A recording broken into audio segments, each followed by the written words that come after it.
Halo semuanya, di video kali ini saya akan mempresentasikan bagaimana cara menentukan vendor terbaik menggunakan metode Waypoint Evaluation. Sebelumnya, izin perkenalan dulu, nama saya Nurgifani Syarifatul Husna, jurusan Manajemen Logistik di Universitas Logistik Bisnis Internasional.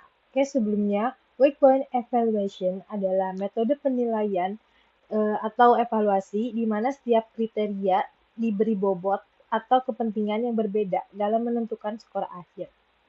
Di sini kita mendapatkan studi kasus di mana sebuah perusahaan bernama PT Warna merupakan perusahaan manufaktur kaleng cat sedang menyeleksi vendor-vendor yang terdapat 3 vendor untuk menjadi mitranya. Untuk menyeleksi ketiga vendor tersebut, terdapat 3 expert yang dilibatkan, yaitu Departemen Procurement, Departemen Produksi atau Gudang, dan terakhir adalah Departemen Keuangan.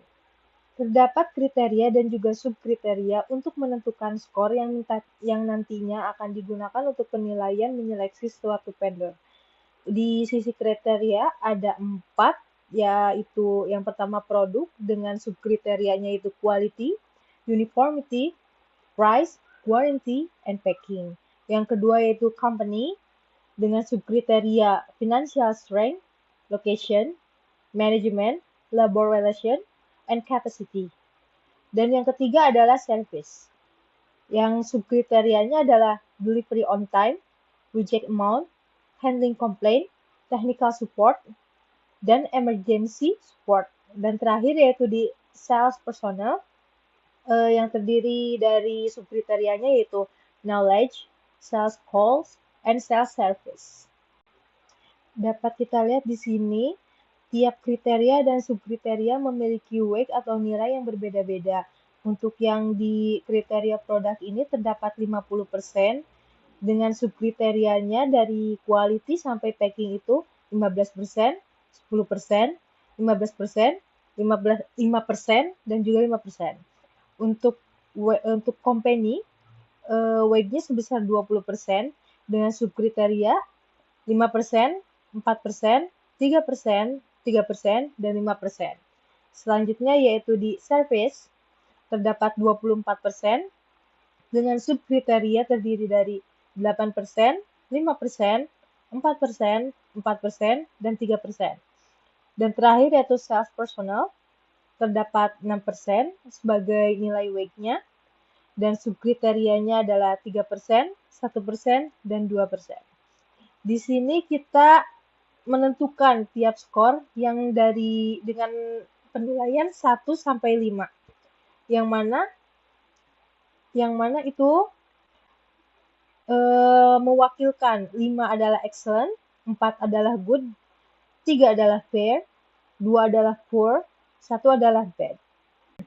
Dari sisi procurement untuk vendor A, untuk subkriteria di quality yang menjadi bagian dari kriteria produk, dia memberi nilai 3, kemudian 4, lalu 5, 2, kemudian 5 lagi.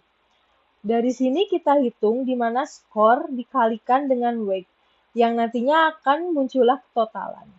Dan seterusnya dengan 2 expert lainnya. Setelah itu setiap kriteria akan dijumlahkan, setiap totalannya seperti di sini. Contohnya di produk dengan total dari subkriterianya yaitu 1,95.